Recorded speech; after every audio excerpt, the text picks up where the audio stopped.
Hello' everyone, মোৰ অন্য টিভিটোলৈ পুনৰ এবাৰ স্বাগতম জনাইছোঁ। আজি আমি বনাবলৈ লৈছোঁ খুব সহজভাৱে কম মছলাৰে কণী দম। আহকচোন আমি কেনেকৈ বনালোঁ কণী দম। অকণমান বেলেগ ষ্টাইলত আজি আমি বনালোঁ কণী দম। বনাবলৈ মই ইয়াত 2টা কণী লৈ লৈছোঁ। ইয়াত অকণমান হালধি দি দিছোঁ আৰু আনফালে এয়া মই কেৰাহীখনত অকণমান তেল গৰম কৰি লৈছোঁ।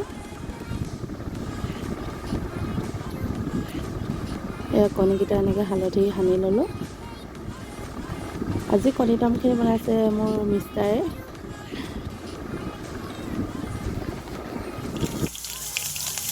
এয়া কণীকেইটা এনেকৈ অলপ ফ্ৰাই কৰি ল'লোঁ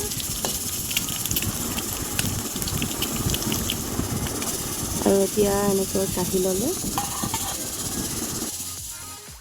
আনফালে এটা গিলাচত মই পিঁয়াজ অলপ কাটি ল'লোঁ আৰু এনেকৈ 2টা কণী ভাঙি ল'লোঁ। কণী 2টা এতিয়া আমি বনাম আমলেট। কণীকেইটা অলপ ঘুটি ল'ব লাগিব এনেকৈ।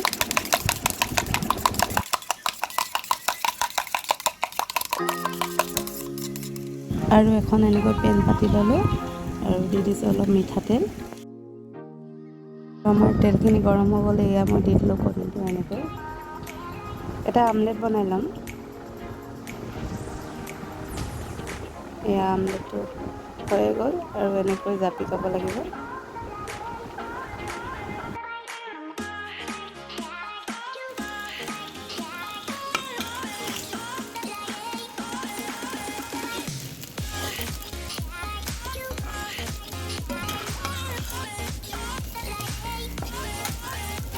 সেইটো আমি এনেকৈ পিচ কৰি ল'লোঁ। আনফালে এখন কেৰাহী তেল গৰম হৈয়ে আছিলে। এয়া তেলখিনি দি দিলে নহৰু আৰু সৰু সৰুকৈ কাটি লোৱা অলপ পিঁয়াজ,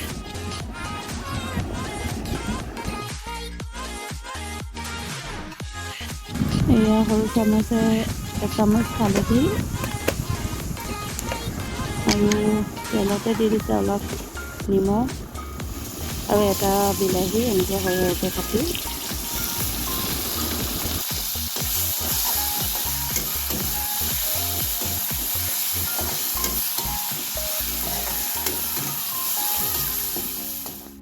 এয়া সৰু চামুচেৰে এচামুচ জিৰা গুড়ি আৰু অলপ মিট মছলা। আমাৰ বিলাহীখিনি গলি গ'ল আৰু ইয়াতে দি দিছে অলপ বইল আলু।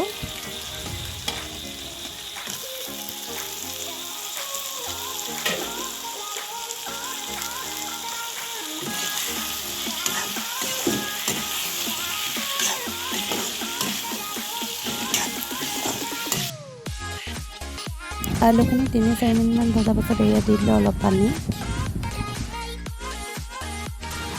ইয়াত অলপ দি দিম আমি মেগী মছলা। মেগী মছলা দি দিলে চব্জিখন খাবলৈ বহুত সোৱাদ লাগে। এয়া আমাৰ চব্জি উতলি আছে। ইয়াতে দি দিলে 2টা কণী। এয়া আৰু লগতে দি দিছে আমলেট কৰা কণী কিউবিছ। আমাৰ ভিডিঅ'বোৰ যদি চাই ভাল লাগে প্লিজ লাইক, কমেণ্ট, ছাবস্ক্ৰাইব কৰিব আৰু আকৌ নতুন এটা ভিডিঅ' লৈ অহাৰ প্ৰতিশ্ৰুতিৰে আজিলৈ বাই বাই, থেংক ইউ।